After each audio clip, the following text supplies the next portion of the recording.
Hello, everybody. You are watching The Main Viewer, if you can believe your luck. My name is Ryan T. Husk. Today, we're going to talk about all kinds of fun stuff. But let's introduce everybody. We've got our resident web crawler and associate producer of The Seventh Rule. You guessed it, Dr. Anne-Marie Siegel. Hi.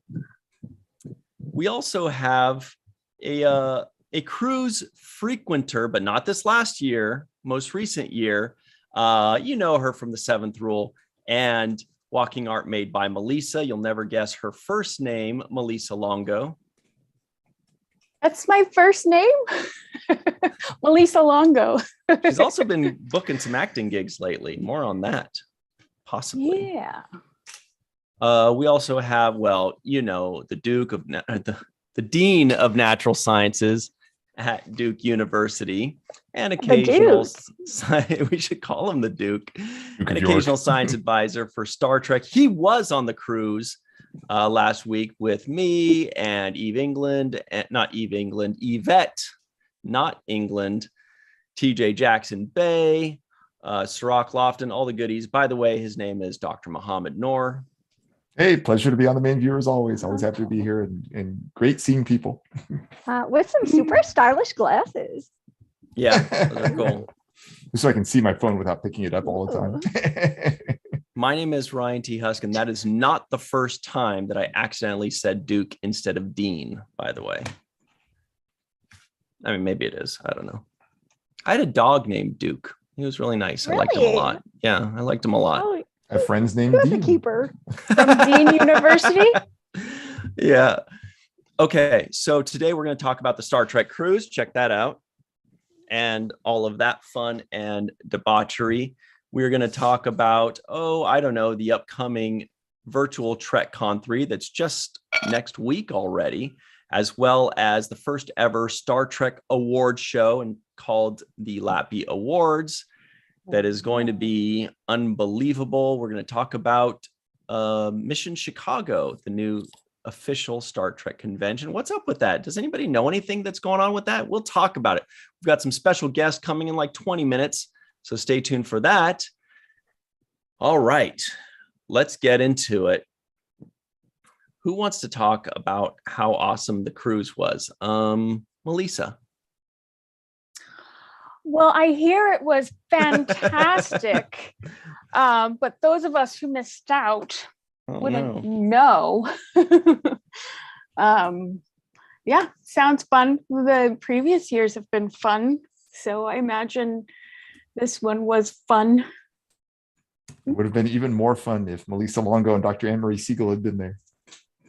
By a lot. A+. Isn't Muhammad always the best? He's so good at that.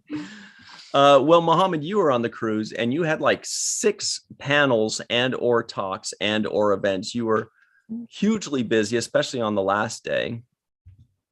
Last day was quite busy. What was your favorite talk that you did out of the 6 or so? Of my own talks? I guess my favorite would be, there's one talk that I gave early on, which is this, why there's so many humanoids in Star Trek. I've given that talk for like 6 years now. So I enjoyed it. It's always fun. I wouldn't say it's my favorite just because I've given it so many times. One of the newer talks, which I did this time, I've only given in person once before, and that was actually at Vegas, was the genetic ancestry testing race and Star Trek talk. And that was really fun. And a big group of people came. And actually, one thing I was very impressed in general with this cruise. I don't know if you noticed this, Ryan, but a lot of the actors and the actress spouses were coming to the science talks, which was like, that's not something that is so common, but it was really flattering and exciting. It's like, oh wow, yeah. Look, there's Walter Koenig. Oh, that's cool. That picture you posted with Walter so in your first row was so cool. I was like totally fangirling out when I saw that. He showed up early. He's like, I want to get a good seat. And he looked a little bit like Bernie Sanders. It was really cute. Yeah.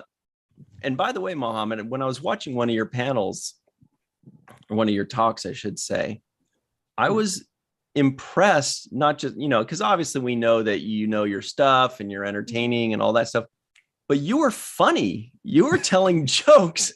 You were like, you were putting on a show, you were hamming it up. I was like taking notes. I was like, that's a funny joke. I need to I didn't know that you threw in a lot of jokes into your talks. I'm glad it was funny. Oh my gosh. Yeah. I noticed it in Vegas when I went to your panels. See? Your yeah. I love your panels. You're They're And great. that last Bio Trekkie Explains video was just like the funniest one yet. So good. Some really great Hasbro jokes. Thank you. You guys are very sweet. But yeah, the cruise overall was great. I mean, everybody was very upbeat. I think there was a sense of release that was there. That it was a safe place because everybody had to be vaccinated. Everybody had to test before they got on the ship, and basically, everybody had to be nice. And everybody had to be nice. Yeah, that's true. But it was essentially bookending the pandemic in the sense of, right. The previous cruise, one that Melissa was on, it essentially ended a week before things started shutting down here in the United States. Lockdown, yeah. Exactly. Whereas here, like, there was an opportunity where, people were able to actually just see all their friends again, which they hadn't seen forever, and to feel reasonably safe about doing it and celebrate the thing that we love, which is Star Trek and all the fans and people associated with it. So that I think that really just energized everybody. Everybody was just in such great spirits the entire time, it seemed like. You heard it here first. 1 out of 2 doctors say the pandemic is over. Oh, no. Didn't say that. It's not over. Yeah. It was really, it was my first time going on any cruise of any kind, if I remember correctly. And same thing with Sirach. It was his first Star Trek cruise as well. So we definitely were comparing notes before the cruise, like, what's this going to be like? I don't know. What's the bug? And then we were bug. talking about it during, like, hey, this is kind of fun. This is kind of cool. We're hanging out in St. Thomas together with Anthony Montgomery. The 3 of us went, playing with iguanas and chickens and pelicans in the ocean. Only the latter were in the ocean. And then afterwards, after the cruise, we were talking, we're like, that was a lot of fun, wasn't it? Yeah, that was a good time. You know what I really liked? And we just kind of talk about all the things we liked. I mean, look, I think my 2 favorite things were both Kenneth Mitchell things. Aww. It was the rave on the second day. That dude knows how. The House of Core, that's what I got behind me. How to party. The House of Core is a big win. It's a coup. And that was that night when I was just down in the pit, kind of, jumping with everybody else. That's when it hit me. I was like, okay, this is fun as shit. All right, I'm in. Okay, this is fun. I get it. But then nothing could have prepared me for the hilarious comedic stylings of Kenneth Mitchell doing stand-up comedy. I want more core, okay? I want more core. The collective, I got the bug. I want more Kenneth Mitchell stand-up comedy. It was hilarious, and it was not PG-13. It was G? It was like, G, I can't bring my grandma to this. Kenneth Mitchell is magic. He is magical. Mm-hmm. You mentioned Sirach. Sirach was on fire in that variety show on the last day. I'm not sure if you caught that, Ryan. I missed it, but that's what I heard. Oh my gosh. He was on fire. He was so good. He and Terry, man, they were just on it. So the variety show, the section they were in was like a game show thing. So one team was there's Terry, Sirach, and I think it was Dr. Aaron McDonald. The other team was Jane Brooke, Emily Coots, and Dr. Stephen Grenade. And so they had a bunch of game shows. So one thing would be like, one person is facing the audience and 2 are in the front looking back at a screen, and the screen would have various dance things, and that person had to pick what the dance was based on their doing it. So it had things I'd like want Sirach on my team. Oh yeah, Sirach was on for that. There was another one where they had 2 pictures of people who were in movies but not from the movie they were in. So pictures of people who were in a movie together but not in the movie they were in together. So it might be something from a completely different era. So for example, they had Harrison Ford and Carrie Fisher, but very different era pictures of them. And you had to say Star Wars, but they had much harder ones than that as well. And again, Sirach and Terry, man, they were just on it. And there was another one where you had to like act out like a person. So one of the ones Sirach got was Urkel. Yeah. Oh my He gosh. told me that he brought down the house with Urkel. That was amazing. Oh my gosh. It was spot on, but he was amazing. You know what's funny is that apparently that was the thing that got the other Star Trek actors to go up to Sirach and be like, damn, you're really good. You're good at this. And he's sitting there thinking, he's like, I've been here since I was 12. I'm gonna don't call it a comeback. I've been here the whole time. So that was cool. It was good to know that Sirach was able to kind of get the recognition that he deserves as an actor and as a performer. And big ups to the crews for providing the platform for him to show off his skills. I think that's awesome. Yes. But no, I missed it. Sorry to say. They killed. I mean, they were. That's what I keep hearing. The others. I mean, Emily and Jay were also great too, and that team in general. But I mean, Sirach and Terry, man, that was like the power couple. They were just kidding. Aaron and Dr. Aaron McDonald had a lot as well. So cute. Aaron McDonald is great at everything that she does. She's also great at saying yes, right, Mohammed? Oh yes, definitely. Oh yeah, that was even. I was wondering, what are you talking about? Yeah. That was a big event there. It was trivia night, the first full night on the cruise. Yeah, so many of you already know this. Trivia night, the first full night on the cruise. As we were asking all these trivia questions, at the very end, I passed the microphone saying, "There's somebody else who wants to ask a question." I passed it over to her now fiance. Aaron. Wasn't then. Oh yeah, exactly. Aaron lost. Aaron. Yeah, it was funny. So he started speaking. You can see Aaron was just like, "What's going on? What's going on?" And then she looks back. Yeah, and you saw her eyes get big. She's like, "Oh." Yeah, when it hit her, it was so funny. She stopped and she was like, yeah. She was like, "Okay, it's happening. This is it." Exactly. Like the whole cast of Discovery was there. Issa Briones was there. That was like, yeah. And her comment later was like, "I thought people just really like trivia." Because that place was packed. It was just a little bar on the side, like the Schooner Bar or something like that. But it was packed. Yeah. And by the way, speaking of the Schooner Bar, I think that was the one. No, it was called the Captain's Retreat Bar. That's where you guys were. And they had it decorated with all the Star Trek captains, but it would have like their face on an old school, naval ship captain's gear, like if there were 1700s or something like that. I should have taken pictures. The decor that they put and the effort that they put into decorating the entire ship in Star Trek was really cool. Great attention to detail there. I love the big pictures of Quark outside the bar, or sorry, outside the casino, where it have things like "Come with Latinum, leave with memories" and things like that. Leave with memories of your Latinum. Oh my gosh! Were the elevators turbo lifts again?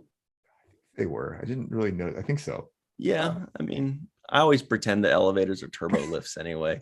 Yeah. But they did do something very nice, which was they would put the day of the week on the floor on the mat for us. Oh my gosh, you're such a cruiser now. Okay, last time there was a cruise, these pictures were going up on my Facebook feed for like every day for at least 2 months of people putting like a picture of the carpet with the day. I'm like, wow, you've officially joined the pandemic because everybody completely lost track. Like, I don't know what day it is. We're Sirach, like on the it was great for me, but poor for him. On the drive to the airport after the cruise, I ended up sitting next to him on the bus, and everybody else on the bus was like, totally asleep. Meanwhile, he and I are having this in-depth discussion about how structural racism necessarily mandates that critical race theory is correct, and how to. This is really in-depth conversations. I hope he was okay with that. Love those conversations. It was phenomenal. I mean, and his insights he's always brilliant. But oh my gosh, yes. Yeah. We had a similar conversation on our Aaron, Sirach, and I on our way to San Diego Comic-Con, and gosh, his mind is brilliant. He's absolutely that's why I feel so lucky. Like I'm like, I get to talk to this dude all the time and just listen to how his mind works. And he's just the most open-minded guy. Like 100%. There's nothing cooler than not knowing what somebody's going to say. Like if they're the person that they're always going to say this thing is this thing and that thing is that thing, and you always know what they're going to say because it's so obvious. Sirach, you never know. He's got such an open mind. He's not like, he doesn't have all these preconceived notions about things. This thing, you know, green is always bad and purple is always good or whatever. Someone's been watching Babylon 5. Huh? That's like a Babylon 5 episode. Is it? Oh. Green and purple? Green and purple.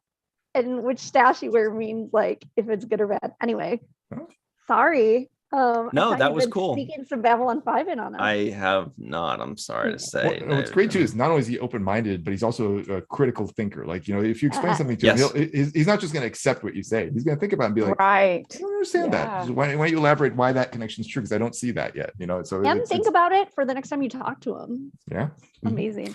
So what we're trying to say is because he grew up on Star Trek. That Chuck A says Sirach rocks. True. And Linda Anderegg says, yay for Sirach with a purple heart. Many yays for Sirach. Tierney says Sirach is the chillest. Nice. He's the chilliest until he wears his jacket. And DJ Kitty Cat says green. And then DJ Kitty Cat says purple. See, exactly. People are watching. And then Linda says, Sirach is such a thoughtful person. Oh yeah, Tierney says Sirach is the chillest and the illest. Galinda says Sirach is amazing. Yep. Sorry, Sirach. Everybody loves you. Oh well. Okay. Oh darn. Melissa, what were your memories of the cruise when you went on the last one on the 2020 cruise?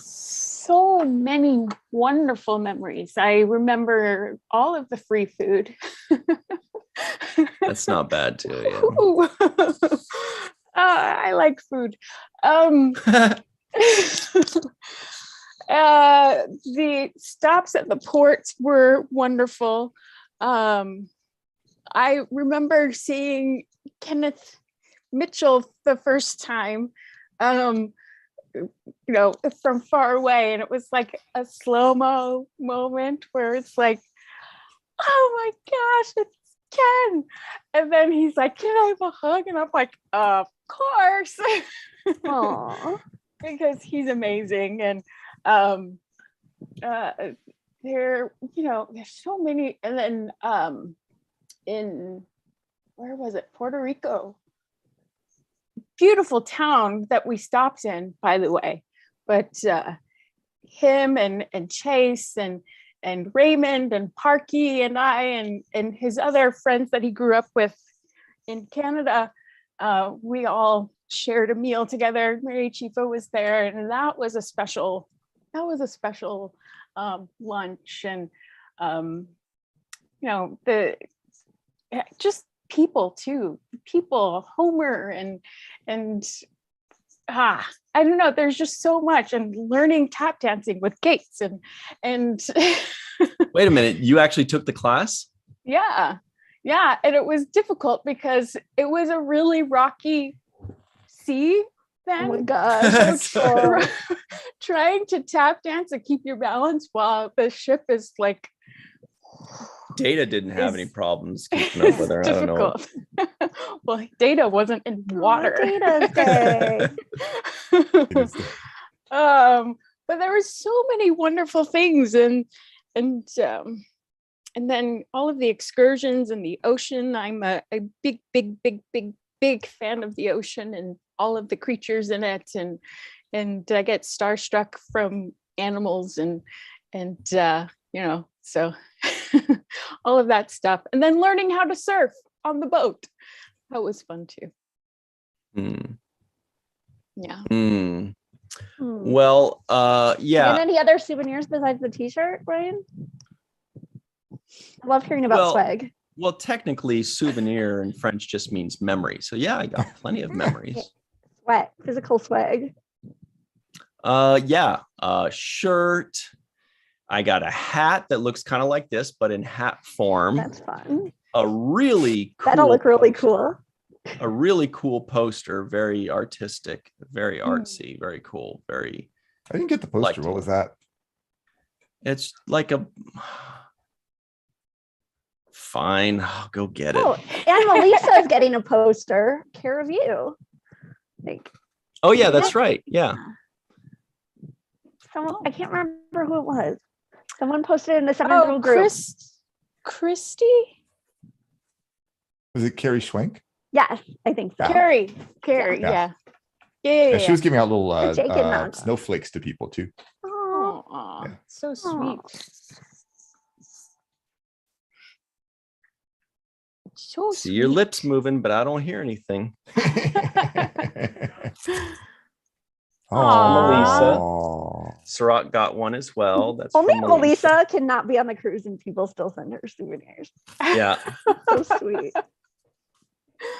And well, it just means I need to go. Here's the next year. poster. Yeah. Not bad, right? Looks very Oh my nice. gosh, are you Nice doing shade of brown. Untube. Untubing video? I don't know how you say it. It's not a box. Oh yeah. E2? No, it's just trying. Lighter shade of brown. When you said a nice shade of brown, I was like, that reminds me of a band back in the day. There was a group called Lighter Shade of Brown, wasn't it? Oh, Don't know. Maybe. I was just thinking all the leaves are brown. Unfurl. All the leaves are brown. Unfurl. All Yeah. the leaves are- The sky is gray. Yeah. That's cool. Oh wow. Oh my, that's awesome. Wow. Look at that. Oh my god, is it TJ? TJ. It was great seeing TJ on the cruise. He was There's That is awesome. also the cool. Gorn. Oh wait. Oh, it's like the actual people on there. Where's Jake? Yeah, the party Gorn's gonna eat my microphone. Check it Oh. out. Oh wait, undo like the corner because that might be where Jake is. Yeah, he's right there. Oh, that's Not a that you little can see. guy. Oh yeah. So Thanks to Galron. That's really cute. That is an awesome poster. There's a Borg there too, because the Borg assimilated us. You know, I like what they do. Yeah. There are also some fun socks. There was like a towel, but it looked like the kind of towel that you put on top of your yoga mat. You know how they have jealous those of the towel. You want Sorry. to be on top of a yoga mat? No, we didn't get a towel the other two cruises, and I was like, "You guys got a towel?" Yeah, like I said, it looked like it was the kind that you put on top of a yoga mat or something. You know what I mean? Like how it kind of has like that little rim around it. Anyway, What else was there? Socks, the towel. I feel like there was maybe one more thing, but anyway, what are we giggling about, Melissa? Melissa had a crazy case of the giggles earlier when we were recording the 7th rule. I did. You did. You were like crying and did that thing when you giggle out where you go like I this was to wipe your crying eyes. too. I always have a case I of the was giggles. That's not news. Crying too. I love that though. It makes 7th rule so much fun because just seeing and feeling the joy that you guys have as you're talking about these discussions. I love it. I mean, I love it as somebody watching, even if I wasn't part of it. I love just watching the episode. Like they're so happy, and that makes me happy. See how good Muhammad is at this? I told you. It's great to be around people that you enjoy being around and having fun with. So that's very helpful. Mm-hmm. Including you all. That poster is awesome. Yeah, I wish loved it. I was STLV very did happy those. with it. That was really cool. That is so cool. It's very happy with it. Chuck A says, great poster. Before that, he said, nice cardboard. Chuck A also lies and said Ryan is very tall in person. Why is that so damn funny? I don't know. I just think compared to Sirach, That is true. Yeah. that's not so true. But compared to Aaron, this is true. So yeah. Yeah. Guess It was it's Yeah. miserable who seeing you Sirach talk next to. to. Oh, sorry. No, go ahead. I was thinking Ciroc next to anybody. Well, I was thinking the cast of Deep Space Nine, because when you think about him in the show, he's obviously not. See when he like pops up. Yeah, no, he does pop up by the end, but like especially early season. Now you see him next to all of them, like, whoa, he's like one of the tall. He was very easy to spot in a room, like, oh, there's Ciroc. Yeah, it's so nice. Yeah. Where's Ciroc? Put a bright colored hat on him. We're good. Yeah. I think like I said, the highlights for me on that cruise, just to finish off on the cruise, was that, I really liked the Kenneth Mitchell stuff. Like he got the top 2 things, but I also really enjoyed the stops, like especially St. Thomas was really nice because there were iguanas wandering around everywhere. And there were chickens and little baby there were little baby chicks going cheep cheep, and I was like, oh, you want to be my friend? And I went to bed and they're like, no, and they ran away, and I was like, okay. The mother comes at you. Yeah.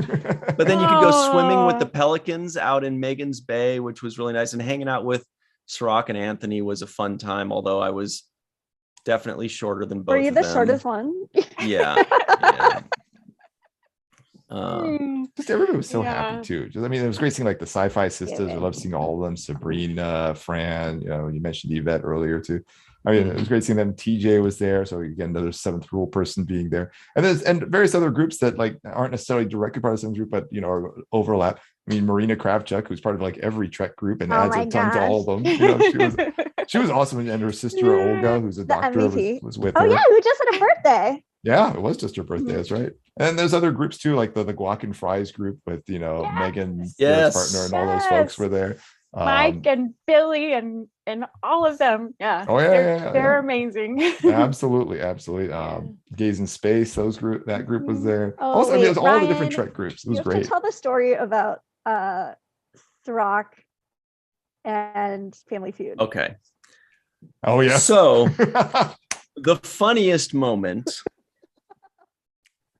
was Trekkie Feud, hosted by Gaze in Space, and Emily Coots had one team, Ciroc had the other team, and Ciroc's team was winning, and the question was, name a mirror universe character that is crossed over into the Prime universe.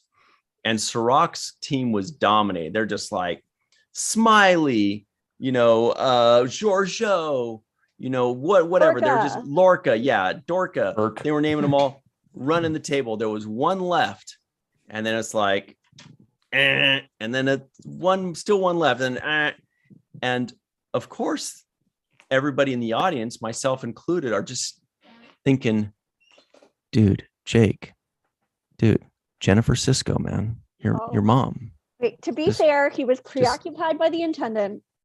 Yeah. Always is.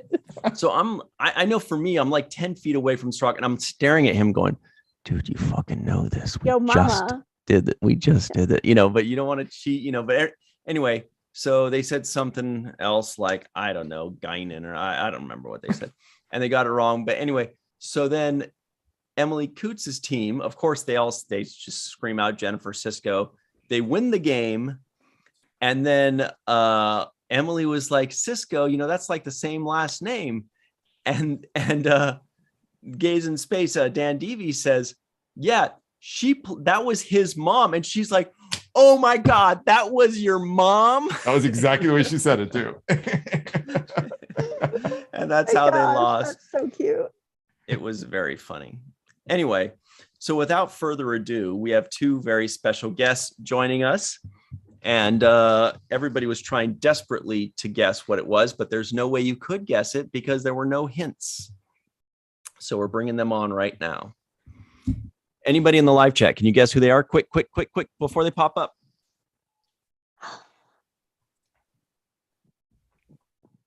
All right, here they are. It's Bill and Beth of the Roddenberries.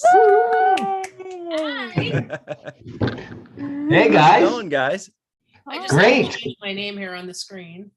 How's Yeah, everybody I was doing? looking like Scott Johnston. It's Awesome. my alter ego. you guys, we didn't tell anybody. Like Anne-Marie, Muhammad, and Melissa didn't know who was coming on because we just wanted to see them react and be excited. Oh my gosh. The second I saw giant Spock, a normal size. I know, a normal size Spock. Little Spock. It's the Infinite Vulcan fully represented in my living room. That's right. So, everybody that doesn't know at home, you obviously do. People in the live chat are already screaming about the Roddenberries. Chuck A says the Roddenberries. Gaylinda says, yay, Bill and Beth. Gregory says, woohoo, but he always says that. We love it though. Yeah. Anne Marie in the live chat says, woohoo, the Roddenberries. That's interesting. Can you tell everybody in the audience exactly who the Roddenberries are and what they do? There's like a whole gang of you. You're huge. Yeah. It's a little overwhelming.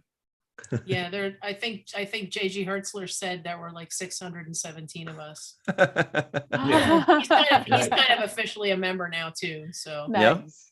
Yeah, he's wonderful. He's our rock and roll uncle, we call him now. Yeah, he's our punk rock and roll Klingon uncle. Yeah. Scott. Punk unk. So I guess the Roddenberries are if you've seen us or if you haven't seen us, it's easier to describe us if you have seen us perform. How I always used to describe us was we were a Star Trekified sci-fi multimedia pop culture rock cabaret. We use media behind us that helps tell the stories of the songs we do. We do cosplay dancers, we do costume changes. We do a lot of parodies that are relevant to, throughout the nerdosphere. Star Trek, Star Wars, Battlestar Galactica. We're very much fans of all the fandoms, and we like to represent that. We mainly got together because we had a love of Star Trek, and a couple of us started jamming out on the Amok Time, and then there was a Fringe performance that was a little hazy, and then we just kind of gave birth to this thing called the Roddenberries, which we weren't really sure what it was going to be, but I feel like we found our voice over the years. This is season 10, right, Bill? Yeah, it is. Roddenberries Wow. This year. This is our 10th season. Wow. And last year we had the absolute blessing and pleasure to be the house band for Creation Entertainment's convention, the convention formerly known as STLV, which I like to call it. And yeah, right. We've played a bunch of other conventions. We've played, we've done weddings, we've done conventions, we've played museums and colleges and rock venues. And we love to have fun on stage. We love for people to have fun. We like to do audience participation and give them something unexpected. I think one of our favorite quotes we've ever gotten from a fan, which was after our last album release party that we did with JG at World Cafe Live, some guy said, "This is the first time I've ever been to a show that had 3 of my tattoos represented in the set list." And I felt like that was one of the greatest homages ever that I've heard. So, yeah, we're just we're having fun. We're we like to play classic Star Trek music from episodes from the movies. We like to do little mashups. That's kind of Billy's thing, where we take an original and a new, and we kind of bridge them with something that represents both time eras. And didn't you do one with musical. like the Inner Light? Oh, yeah, that's our favorite we music call video. it. We now call it was it so Inner good. Picard. Yeah. Thank you. Yeah, we started with the Inner Light. I took flute lessons for a really long time, and not that I play the flute for that song, it's the penny whistle, but I feel like that kind of prepared me a little bit for the penny whistle. And we were like, it's such a wonderful song. Like everyone loves that song. Everyone loves that episode. It's just such a beautiful slice of humanity in that episode, and people recognize it. And so we started doing it, but we're like, it's the Roddenberries. Let's give it like a stadium rock finish. So we started doing that. Yes. And then, of course, Picard came out, which, no spoiler alerts, we've all seen the first episode of Picard, I'm assuming. Have we all It's seen it? probably safe to say. Okay, I'm just going to go ahead and say we're going to have to revisit maybe that theme a little bit, Bill. You know what I'm talking about. Yeah, I know. I saw it. Yeah. So we decided to combine the two. Gorgeous. And, start with Picard and go right into Inner Light. It's beautiful because the composer actually, I'm sure you guys are all aware of this, but the composer for that song actually, brought back that tin whistle sound for Picard because the Inner Light was so iconic. Yeah, did a great job. I believe we actually discussed that on one of the other panels we were with you guys. Right. About actually, yeah, right. Yeah, so it's so beautiful. It's just super beautiful. There's a question for you, and I lost who just asked it. I think it was, I remember it was Domestic. There he is, Domestic, who, by the way, I got to meet finally on the Star Trek Oh my gosh, cruise. I got a message from you. What a delight. Domestic. Yeah, shout out to Domestic, who went and said hello at the Star Trek cruise. And I think he was a little frightened by my reaction because I was like, oh my God, you're Domestic. I'm so happy to meet you. And he's like, whoa, dude, I just wanted to say hi. I didn't need you to get weird about this. I'm trapped in a cruise. I can't get away. But anyway, his question to the both of you is, will the Roddenberrys be back this year at STLV? Mm-hmm. So so it's a high probability. Be careful. Okay.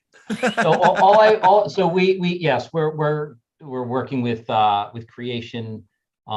We had an amazing time with them last year. They loved what we did last year. So the very last day, the day before the last day, Adam Malin came on stage and asked the band officially. He says, "I'm officially asking you back for next year." And this is before we even finished the gig.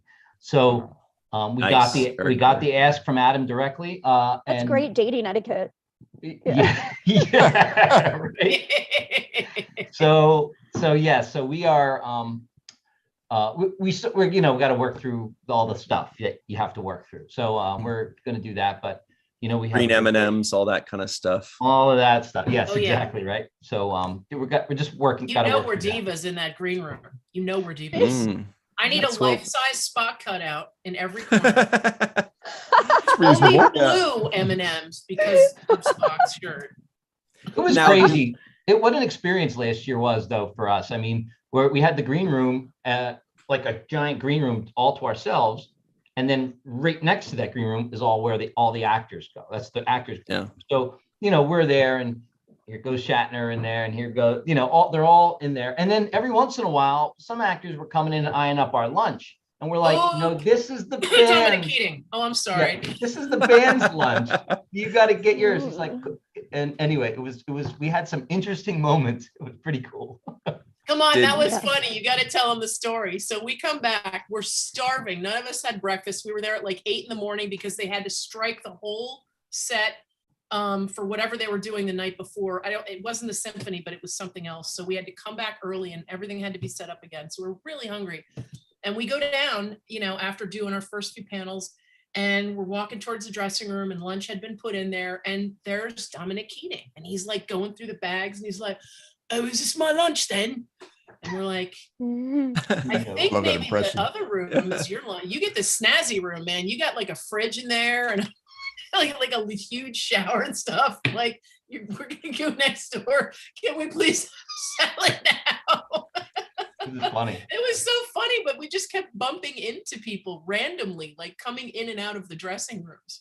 Yeah. And everyone was so cool and so super nice. So super nice. It was freakish, actually. So Dominic didn't get your lunch? He didn't get our lunch. I would have fought. There's no happy ending for him. After the work that I did to take all the lunch orders of all the people constantly walking in and out, I was highly protective of making sure they got their lunch. My God. It was difficult. I love this. He was the Papa Bear that day. Yeah. Okay. Now, I forgot to mention that Domestic, his question was actually twofold. Mm-hmm. It was, as you know, will they be back at STLV? The second half of that was, and this can lead into a great conversation, I'll just bet, he says, or where can we see them again? Mm-hmm. Good question.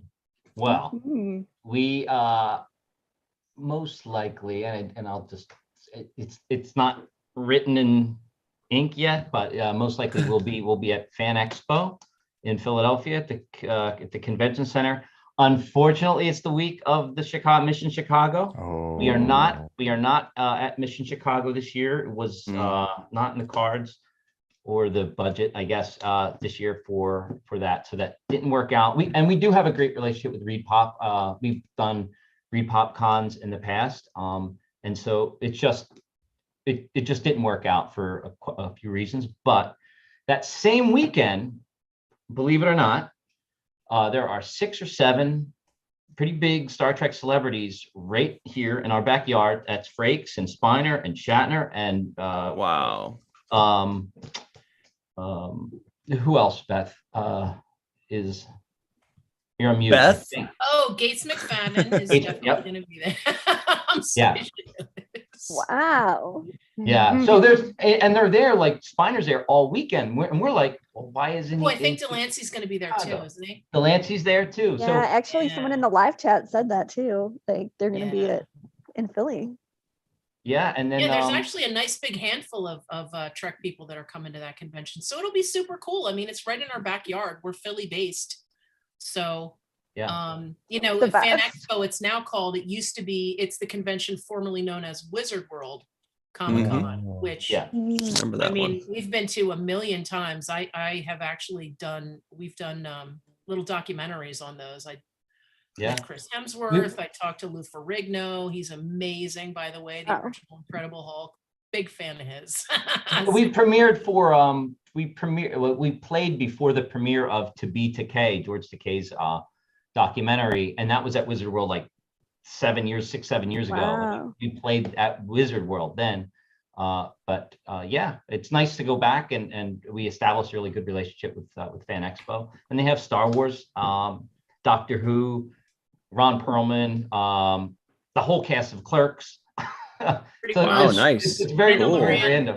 Yeah, pretty crazy. What are you guys gonna be doing at this convention? Just performing? You're gonna be a house band? You're gonna have a booth? What's the situation there? So technically they don't have house bands there, but they are going to have a main stage, and they're going to have a bunch of different acts and different kinds of acts performing on the main stage just to kind of keep the hype up during the day. And I don't want to jinx anything because, as Billy said, we're still not, everything isn't settled in.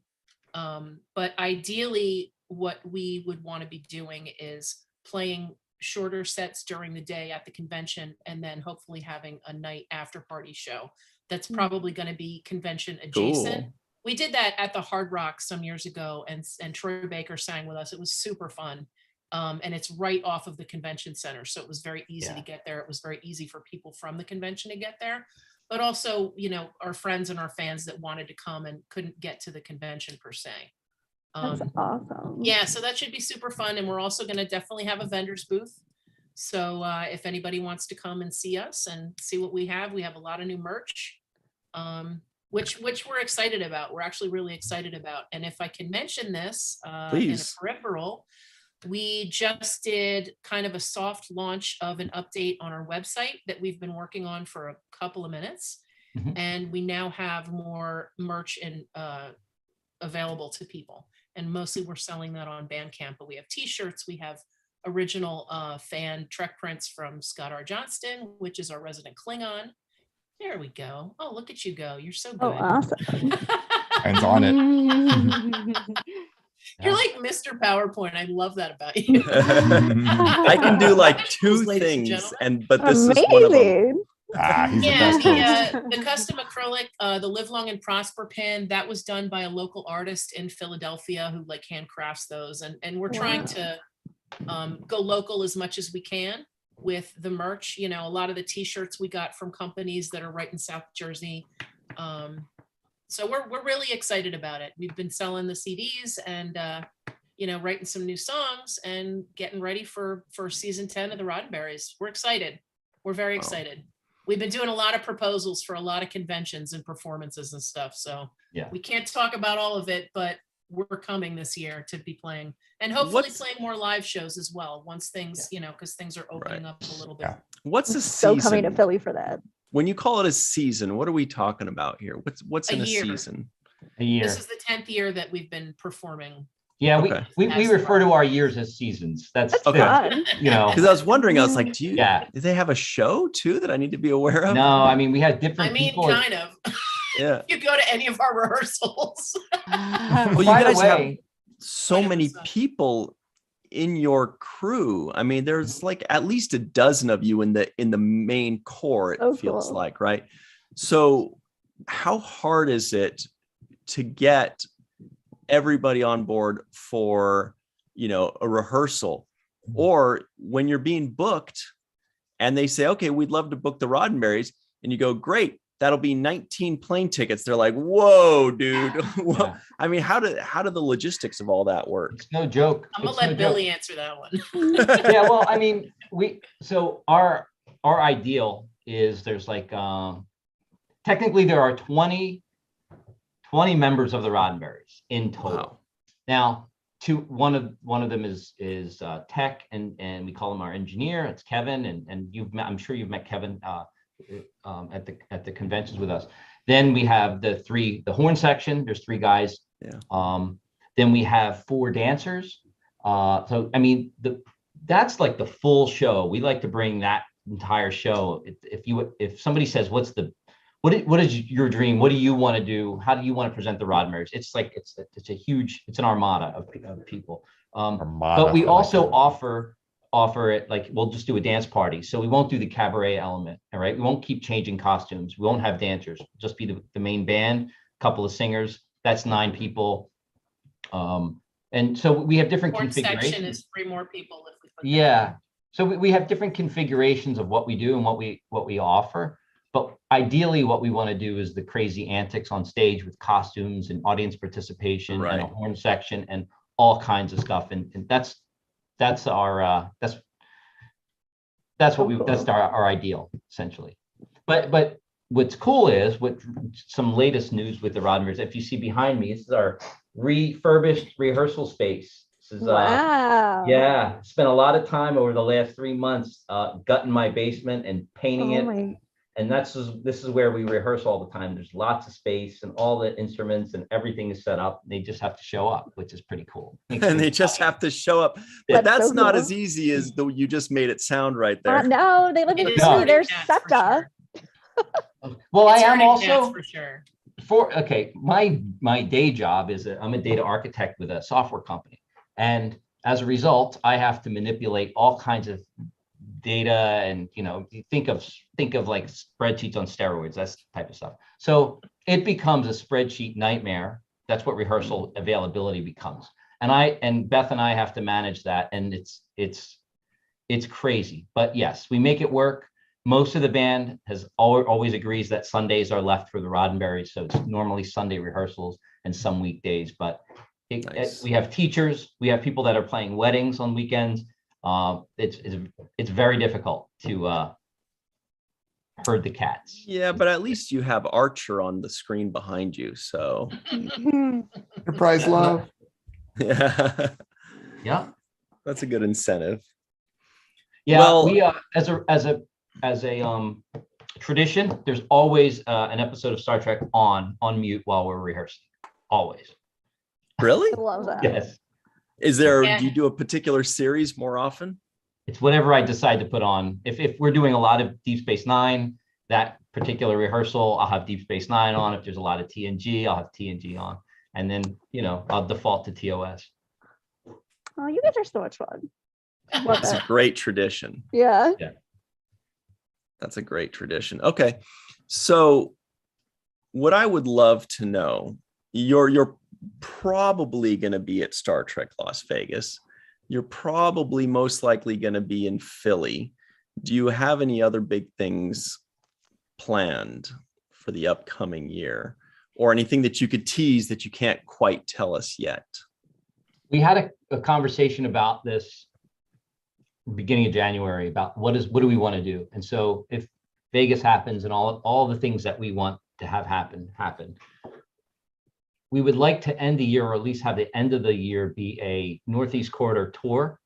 So, wow, And Marie's like, yes. Yeah. I'm already like, just go, if you going live in Philly, I'm still there. I love Philly. Well, and we would probably end in Philly with a Philly show, or begin it. I'm not sure, but Boston, New York, Baltimore, DC, we and then do those cities, but also some of the suburban areas outside of all those cities, because there's a lot of people that don't necessarily venture into the cities, but they do want to geek out with us. So we're potentially going to plan something like that. That's so fun. Mm-hmm. I just love looking at your rehearsal space behind you, like the green screen. I mean, there's just so much detail in there. I know. And then I start thinking, well, there's all those lights. Does it get hot in there? But no, it's in the basement, so it stays cool. Cool, but nice. It's ventilated. I got dehumidifiers in there. There's no water. Wow. I don't have any of those kind of problems. And it's really awesome just to hang. Like when we did like the Discovery premieres, we've done them in my basement. And, it's so cool. Yeah, it's pretty cool. Yeah, magic happens in the Trek Lounge for sure. Yeah, call it the Trek Lounge. All the magic happens. Wow. Well, I'm not going to be in Philly in a couple weeks, but I am going to be. The Wild Horses couldn't keep me away from Star Trek Las Vegas this year, so I will be seeing you there. What about the rest of you? You guys going to Vegas or? Of course. Anne Marie, you're going to Philly. You said sure sounded like you're going to be there. Here's the thing: I love Philly. That I live there in college. It's the best. So I'll totally go to Philly for another time. But I think I'm going to go to Chicago for that particular weekend, and then obviously I'll be all over the Roddenberry's in Vegas. You understand? Like they were so good in Vegas. Like actually, when I missed panels and I'd be in the vendor's room, I would like go into the hallway in the doorway to hear you guys do the music between panels and then go back out. Awesome. It was Thank so you. awesome. Cool. Oh my Thank you. gosh. Thank you. These are so talented and such high energy. I'm like, who needs coffee? We were, having to do that at 8:30 and 9 o'clock in the morning was a trip for us. We've never had to do that, and we had to be on stage. We had to be in the dressing room at 8:30 every morning, and then on stage around 9 for sound check and all that, and then doors open at like 9:30. It was bizarre to have to play all of these things that we're normally playing late night at bars, and there's beers in people's hands and things like that. But it's like people didn't even have breakfast yet, and we're playing our set lists and stuff. It's especially crazy. I'd have to say especially vocals, because singing at 9 a.m. is not always an easy thing to get warmed up for. Am I right, Beth? She's like, no, I'm a pro. It's fine. No, absolutely. I have to say that it was a little bit challenging. I just had to kind of make sure that I was taking care of myself enough. I probably should have had a humidifier in the room because actually, now that you mention it, I did in fact kind of lose my voice the last day. So I think I was singing. Bad in your business. I'm so glad I didn't have to sing, the TOS theme or the Expanse theme or any of the really high stuff. And I, of course, my band members are amazing, and they're all pros, and we listen to each other, and we've been together long enough where we can work together pretty well. But I was like, because in the beginning of the day we would sing a full song and then go into the panels, and at the end of the day we would close it with a full song. And in the morning, I think it was the morning when I did Ballad of Bilbo Baggins.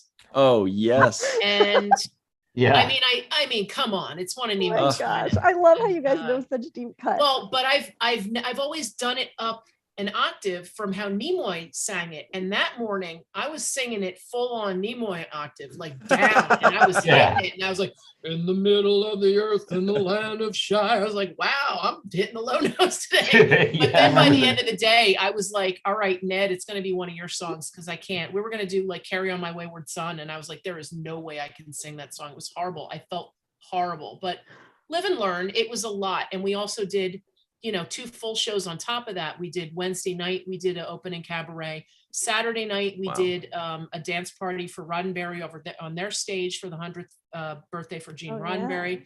And that was, balls to the wall, kind of hit him with everything you got. And it was just like getting up early, going to bed late, because another factor involved, and Billy knows this very well, being the managers and having things change so quickly with the panels because of COVID. at any given day, we didn't know who was going to cancel, who was going to change. There was a Friday lineup that was non-existent until right before we went on stage. We had no idea who was going to be coming on, who was going to be playing. So we just kind of had to be really on our game and on the ball. And we were changing sets every night. My computer broke the first day I was there, and I just had a new iPad that I was still learning how to use. So it was just, it was crazy. It was like everything that could happen. But it was such a wonderful experience. It really was. And I learned a lot from last year, and I'll definitely do things differently. But I'm very excited moving forward. I'm so excited. It was such a good time. And one of the things she said, Beth said, things change so fast, and it was like, oh my God, Rainn Wilson is going to be here. Like, that wasn't necessarily initially known, or at least we didn't know that. And we're like, I remember going back into he was thrown in last minute. He was like mystery guest, and we're like, oh shit, how do we bring him up? And we ran in the back and learned the Office theme. Yeah, the band learned the Office theme in the green room before he came out. We also learned the Expanse theme before Shorey. Yeah, before Shorey came out. We learned that like the night before we went through it. Sala. Yes. I love her. She's so awesome. So here's a quick question for you guys. Linda Anderegg asked this question, and it's a very good one. I don't mean to sound surprised, Linda. How do they get all the equipment to the venues when they fly? That sounds impossible. So if it's a local gig, it's not a problem because everybody knows how to bring their gear to where they got to go. So that's one thing. But if it's a gig in Vegas or whatever, that's all. The vast majority of that gear is rented by Creation, and we tell them what they need. So it's another very large expense for how many days. So I say we need this.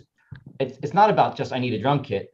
I need this size tom and this size snare and these 4 stands and these size cymbals. This is how many cymbals. I need a drum seat. There's a giant Excel spreadsheet full of every single item we need on that stage. And then that's a bill creation, probably. It is. Oh, it is. It is. So that's a normal thing for a band that's being paid to perform at a corporate event or something like that, or even touring bands.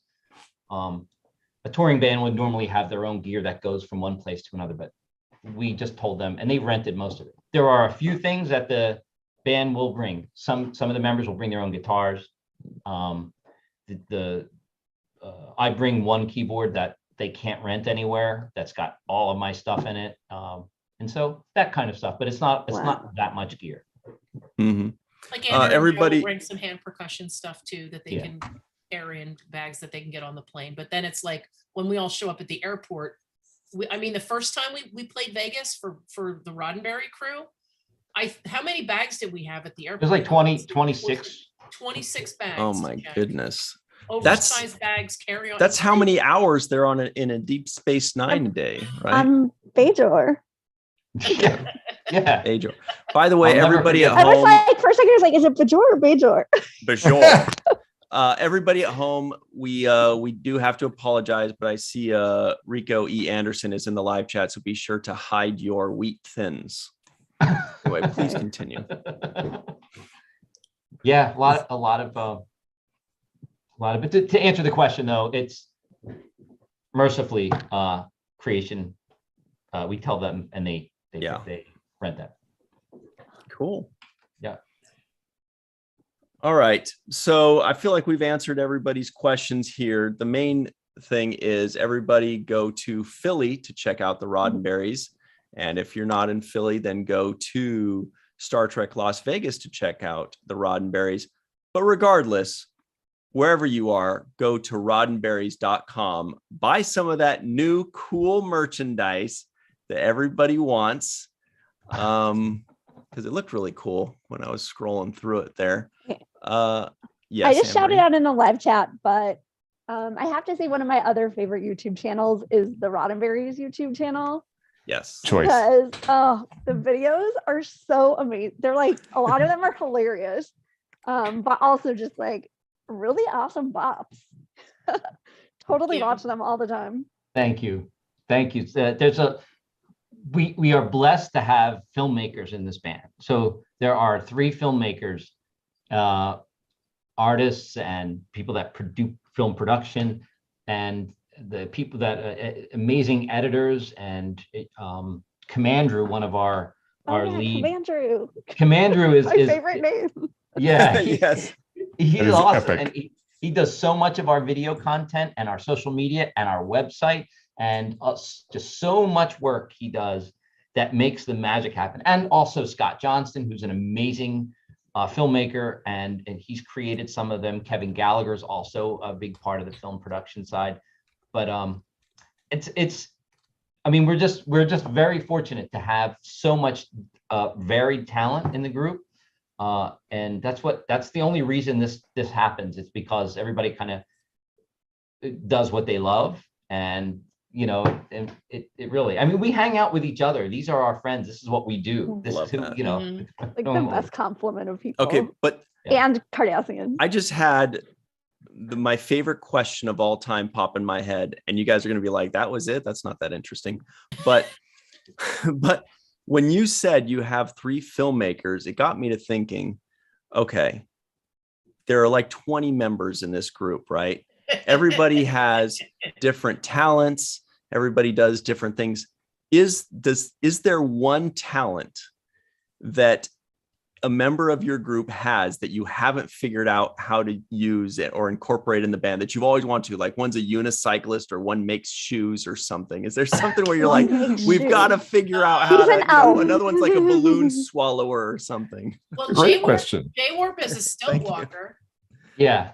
He's done a lot of performing on stilts in the past, so that would be fun to get live on stage at some point. It would logistically maybe be a disaster waiting to happen, but depending upon the venue. But that would be fun. Depending on the venue. Just increase your insurance payments that way. Yeah, right? Amazing. Wow. I don't know, what other stupid human tricks do we have among us, Billy, that we haven't pulled out? There's so much goofiness. We've employed everybody's crazy talents, trying to think of what remains hidden. Oh, I know one, actually. This is something that probably not a lot of people know about me, but not to talk about myself, but now do it. It's something that I do. I'm an aromatherapist, so something that I do in my personal time is I make my own body products, like skincare products and home care products that are natural and use essential oils and natural fabulous things. So I'm actually coming up with a product line that I would like to be able to start selling at our merch booth. That's of fun. These natural products that I make, and I don't want to say what they are or put too much out there because I don't want to jinx it, but look in the future for some homemade products for your body and home by Sister Spock. Oh my gosh. Do you have a name for them yet? Names. Yeah, exactly. I'm still working on that too, and the labels and the couple of the product names I have names for, but I don't want to put those out there because it's a secret. Oh, I can't wait. Sister Spock's body. It's going to be fun, and it's going to be humorous, and I think people are going to really dig them. It's all stuff that I make for myself and that I use, every day. So it's amazing stuff. I mean, she the essential oils and all of those things that she does, and some of them they just wake you up and make you feel refreshed. It's amazing. I love that. When you started talking about like scents and essential oils, I could actually smell lavender. Like it just right moment. I kind of just started imagining. I'm like, I hope there's lavender in there. Just need like a Roddenberry spa that you can have like on the side of the convention and have people go in there and get their facials. I actually worked at a day spa for about 16 years. I used to be a massage therapist, so yeah. Wow. Yeah. Oh my gosh, I can't wait to go shopping. shopping. I honed my craft a lot with the aromatherapy, but I've been doing aromatherapy since I was like 19 or 20. So wow, awesome. Yeah, people are like, well, you could bring one thing to a desert island. I think I would have to bring essential oils. I don't think I could live without them. I really don't. Love that. Other everybody stuff at home, can figure out and make, but go to roddenberries.com and keep checking out their website, because they're going to keep updating you, and go follow them on Twitter and Facebook and all those things. By the way, check out their YouTube channel and watch that Inner Light video. Oh, that's it's glorious. But now you guys got to revamp it, because they revamped the new title. Well, we did. We did a Picard. It's from there's an excerpt from it somewhere from our Showdown 2020, but we did a Picard theme Inner Light medley. So we call that. It Inner Picard now. We called it Inner Picard now. And so there is a video out there where you're watching us. We're playing it live. So it's out. Does it go like this? Does it go amazing. Inner Picard of the Vida? No. It's 45 minutes long. Yeah, right. Oh my gosh, amazing. All right. Well, Bill and Beth of the Roddenberries, thank you so much for joining us. We really appreciate your time. We hope to see you again real soon. So it's nice maybe something we can maybe something we can announce very soon. By the way, yes. Beth and I are talking tomorrow. We will get back to you. But thank you so much for inviting us. What a great surprise! What a great end to a Tuesday. This was a Trek Tuesday. This was a very last minute thing. So we appreciate you guys dropping everything and jumping on to play with us. Thanks for thinking of us. Yep. We love you guys. We love you guys. You're doing a great job with what you're doing. So. Thank you. Feelings are mutual. Yeah, totally. All right. We'll see you soon then, and we'll talk with you soon. And Anne-Marie, Melissa, Muhammad, and I are now going to talk about something even crazier. Just kidding. It's not going to top that. But yeah, thanks. That surprise isn't top. Yeah. Thanks, Beth and Bill. We'll see you soon. Love you guys. Have fun. Bye, guys. All right. So, everybody, let's talk about. No, let's just stare at Beth while she tries to figure out how to. Wait, I have one thing that I have to tell you before I leave. It's really important. Yeah, now that Bill's gone. When the first time that I met Leonard Nimoy, he told me a secret that I've never said to anyone before. He told me his full collection of Spock regalia is hidden in. Yeah, that was coming. Yeah. Oh my gosh. That was awesome. Excellent. Okay. So, Melissa, while they were talking, I was watching you, and you were very much enjoying some of the things being said in the live chat, because you'd be looking like this and you go. So everybody at home, keep it up. You're definitely making Melissa smile. So I bet that must be cool. Melissa when they smiles, the whole world smiles. Right. I bet when they type something and then they watch our reaction, it's like validating. They watch, we're talking, we're like blah blah blah blah, and then we look and we go, ha, ha, ha, and they go, oh, that's what I wrote. Except for that whole weird 30-second delay. Wait a minute. Glenn Iverson's dog is named Star with 2 R's. And when he takes the dog out, he says they're going on a Star Trek. That's adorable. Cute. Okay. I hate Sorry. That's so cute. That is so cute. All right. Enrico E. Anderson says, little does Ryan realize that I'm rummaging through Girl Scout cookies this month. So there. Got me. Why are you not sharing? Hello. Yeah. Rico. All right. So up next I guess we should just really give a quick update on Virtual TrekCon 3, because that's next week, you guys. So we're booking guests and events and live shows. There's going to be all kinds of stuff there.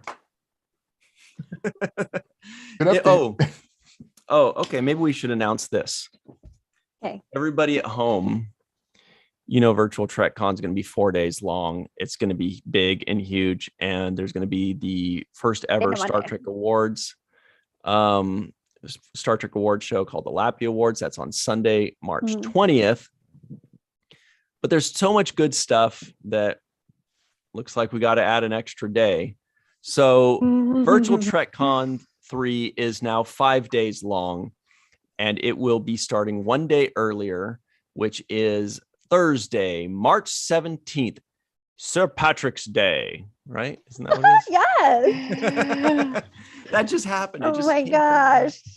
After you watch Fairhaven all morning. Yeah. So we'll be announcing that publicly, a little later with more information. But so it's going to be now March 17th through 21st. And the Lappy Awards are going to be huge on Sunday. The Renaissance Awards are going to be awesome on Saturday. Anything you guys want to throw into the hat with those announcements? I'm just really excited about also all of the guest panels and guest events coming on. It's like even better than ever before. So many people. So definitely looking forward to that. And you and Mohammed, tell everybody what to look forward to with a special panel you've got coming. Yeah, I was just thinking that Dr. Anne Marie and Start studying. Yeah, along with our buddy Katie Nicolau, meteorologist Katie, will be bringing back our science trivia quiz show. So tune in, maybe win some prizes at the same time, and just have a lot of fun, doing science with us. I was shocked at how much I enjoyed watching you guys do your science pop quiz. Shocked because I was like, nerds. But then I was like, this is a lot of fun. I must be a nerd too. But you guys are, so fun and charming. And the things that you bring up, you actually do a great job of making it very Star Trek relevant and interesting. And you guys are great people, and it makes it a lot of fun to watch. So I'm very much looking forward to watch this if I have time. It'll be a blast. The live chat is epic. Yeah. Yes. And Melissa, when she's done typing something out, do you have a panel that you'd like to share with everybody? Or are we still holding on to that and keeping it secret a little while longer? Only because I'm waiting on one person. So we're going to, what are you doing? Are you putting a lid on it?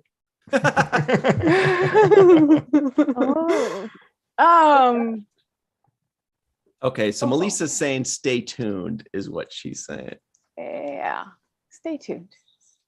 It'll be great. Nice tease. Nice tease. Good tease. Although there is I am going to be a special guest on the Women at Warp.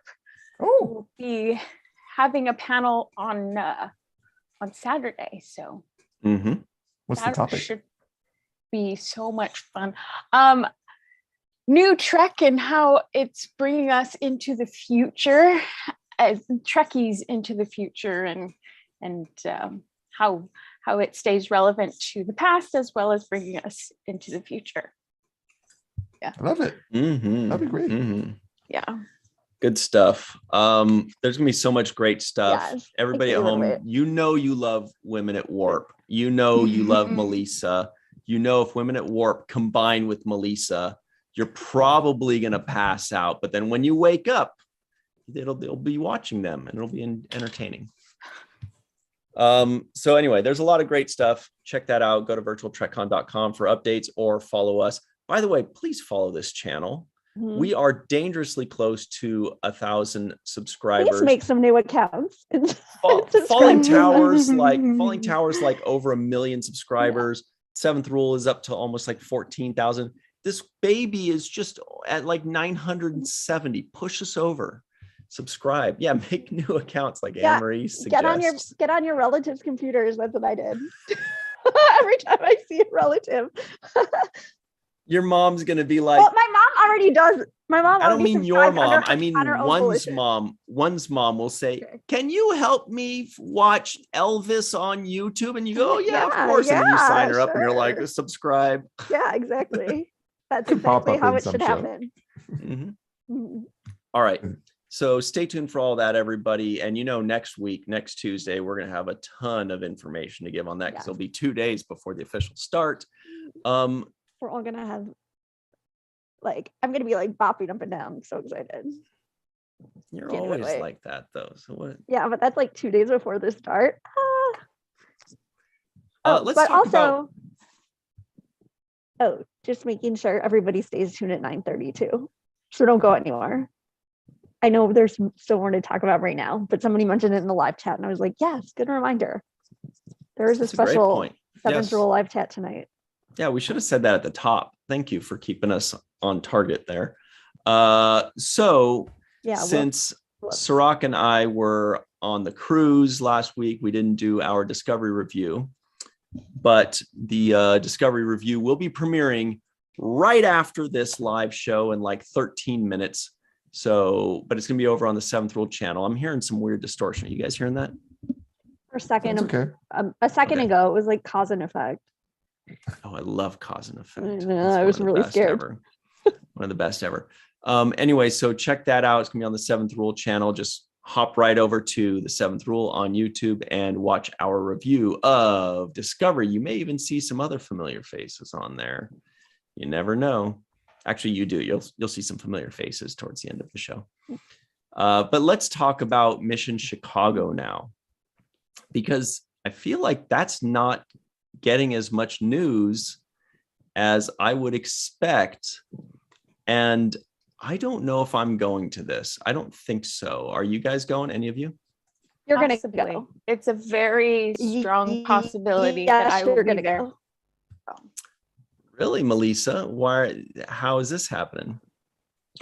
Well, our friends at the Lambda Quadrant are going to have a booth in the vendor's room for Mission Chicago, and awesome. They have invited me to come along in their, ride on a fantastic voyage. Fun. Yeah. So as long as things work out, I will be going to Mission Chicago in April. By the way, Robert Kaiser says, did I hear cause and effect? 3333333333333. Very good. Oh my gosh. Oh my gosh. Oh my gosh. Amazing. Oh, and Lambda Quadrant is in the live chat and says they're being stingy with the news. So hello to Lambda Quadrant. Everybody check them out, and check them out at Mission Chicago with Melissa Longo, of course. So this is Reed Pop's first year with the official Star Trek license. So this is an official Star Trek convention, the first one in Chicago of the Mission Chicago stuff. Don't know if they're always going to be in Chicago or if they'll. I don't think the plan is for them to always be in Chicago. Yeah. But man, there's so many of our friends are going to be there. Like actually, most people who are going to be at Virtual TrekCon. Name 15. I actually could. And they also just gave out guest panels on Friday. So I know a lot of people in New York who never even go to STLV are going to be there. Like, and our friends Trek Geeks and Mission Log. Mike Wong, who does that Strange New Worlds podcast, he's doing a fan panel at it too. Oh, cool. We love Mike Wong. Yeah, he's awesome. Yeah, and Lambda Quadrant does have more news that they can't announce yet, but it's really exciting news, and I can't wait for them to announce it when they can announce it. So all right, I've just taken us off live. You can tell us, Melissa. It's just the four of us right now. We're not live anymore.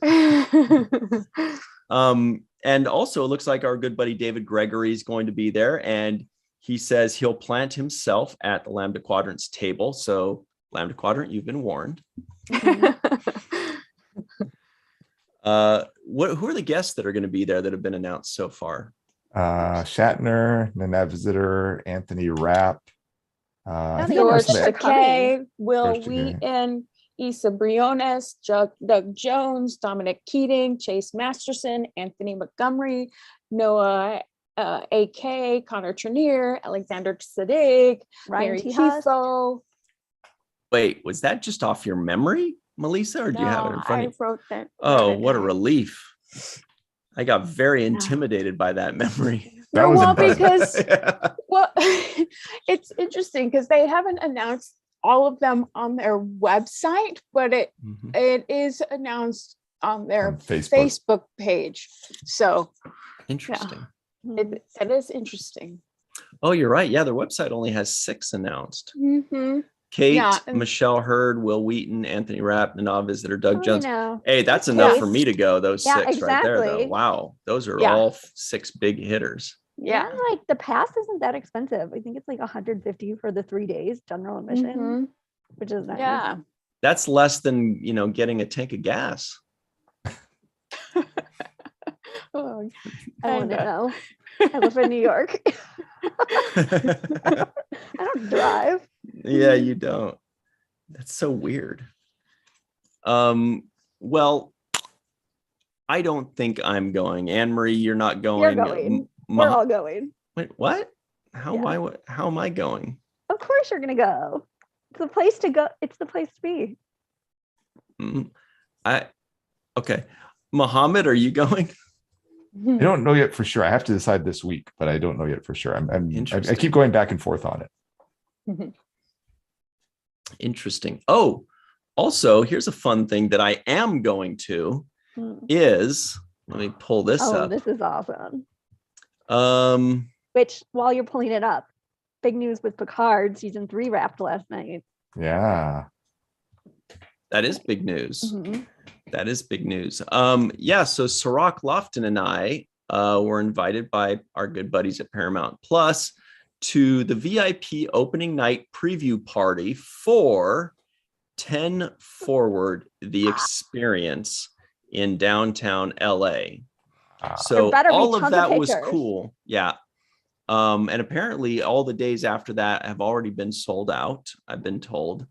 So that means, but obviously it's going to be sold out. That's pretty amazing.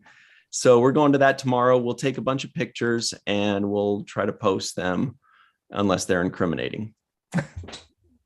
Oh, I can't even wait to see the pictures. All right. And unfortunately, you weren't at the Star Trek virtual premiere because they did trivia like between episodes at 10 Forward, and this Andorian Shriv like stole the show. So we were all like, oh my gosh, will Shriv be bartending or be present? Like it was like an improv thing. And you had to be there. So there's no way I can tell you how cool it is. You could try. I actually can't do it justice. It was so weird and in the most amazing way. Oh, and Anne-Marie in the live chat says, OMG, oh my God, will Shriv be there? Yeah. Okay. So that's where we'll be tomorrow. And then Thursday, where the 7th rule will be. It'll be right here, figuratively speaking, on the 7th Rule YouTube channel, reviewing not just Star Trek Discovery, the new episode 12 of season 4, but also reviewing Picard season 2, episode 2. Man, that Picard new season is pretty impressive. And there are only 2 episodes left in Discovery. So after the one you're going to watch of our, the one that we just reviewed in 4 minutes from now. So it's all super exciting. Also, the Falling Towers, watch the first. Tomorrow at 6 p.m. Pacific, 9 p.m. Eastern time, Falling Tower reviews Avenue 5 with Ethan Phillips. And guess who joins us? Our good friend, Melissa Longo. Yay. Really? Yeah, so check that out. YouTube.com/Falling Tower tomorrow at 6 p.m. Pacific, 9 p.m. Eastern time. We're going to talk all the jive about Avenue 5. Hey, that worked too. All right. Well done. We only have a few minutes before our premiere, 7th Rules premiere of the review of episode 11 of Discovery. So we got to get to the Star Trek Day trivia. Oh my gosh. I know. It's going to be like, who's the half human, half Vulcan in the original series? Wait, did we do this one? I think we did that one. I never know which side to pull from. Of the deck of cards, you guys. Okay. The question is, which of the following was not a founding species of the United Federation of Planets? That's a good one. Is it A, Tellarites? And if your sister wants to know the answer, You'll tell her, right? Okay, that took too long to get to. Oh my gosh. Right. Is it A, Tellarites? My computer froze. I think I just made Melissa nauseous. She's so sick of this crap. Is it B, Vulcans, C, Bajorans, or D, Andorians? Which of the following was not a founding species of the United Federation of Planets? Tellarites, Vulcans, Bajorans, or Andorians? Don't give the answer yet. Everybody make your guesses. So we gave you the schedule. Right after this, we got Discovery. Then Thursday, we have Discovery and Picard. Discovery on the 7th rule. Yes, on the 7th rule. Like one episode, or is it 2 different episodes? 2 different episodes. It'll be like 6 p.m. Pacific and 7 p.m. Pacific. That's 9 and 10 Eastern. And then on Wednesday, that's tomorrow, Falling Tower with Melissa and Avenue 5. And then we'll see you right back here. Oh man, Sunday, do we have a treat for you though? Sunday, we've got at 9 a.m. Eastern, 9 a.m. Pacific, whatever, 12 p.m. Eastern. We've got our review, 7th rule of In the Pale Moonlight. I've been waiting for 3 years for Sirach to see this episode. It's so good. Anyway, Mohammed, where can people find you online? I'm on Twitter, Instagram, and Facebook at Mafnoor, M-A-F, like in Frank, Noor, and like November, O-O-R, or on YouTube as Biotrekkie, B-I-O-T-R-E-K-K-I-E. Mm-hmm. What about you, Melissa? Yeah, Instagram, Twitter, Facebook at Melissa Longo. Walking art made by Melissa, and then I do have a YouTube channel, Melissa Longo. I'm going to be putting up new singing soon. Ooh. So Cool, really? That's a bomb dropper right there. We didn't know that. Looking forward to that. Anne-Marie, where will you be singing? At the bar. At the Show Tune Sing Along bar, Marie's Crisis. Yeah, on Twitter at Anne-Marie Siegel1. All right, and everybody, you can find me right here on Virtual TrekCon, the 7th rule, and or Falling Tower, especially the YouTube channels. All right, here it comes, Fast and Furious. The answer is, of course, big surprise, right, Mohammed? Oh yeah, shocker. Bajor. really, Yeah, who knew? All right, so everybody It's the plot at home, of all of Deep Space Nine. yeah, that's true. That is Good basically point. the whole thing. Let me pull up the episode that is about to go live and put it in the comments. Here it is. Be great. All right. So go click on the link in the comments and go enjoy the 7th rule and the fun that ensues there. We cannot be held responsible for the debauchery that ensues during the free-for-all. Okay, it got a little messy. We were drunk off wheat thins and root beer. Oh my gosh. ew, wheat thins. Calm down. Rico's gonna be pissed if you talk shit about wheat thins. Like Yeah. Triscuit better Who eats those? for Triscuit? No, no, I don't like Triscuits. Oh. Triscuits are delicious. Yeah, I don't like the texture. Oh yeah, they are kind of funny texture. It's fair. Yeah, they're like wicker baskets. Yeah. They're like Exactly. Are we still they're live? like backyard furniture. Yeah, I was Are we gonna still say I'm just gonna build little wicker furniture for Mochi out of Triscuits. Yeah.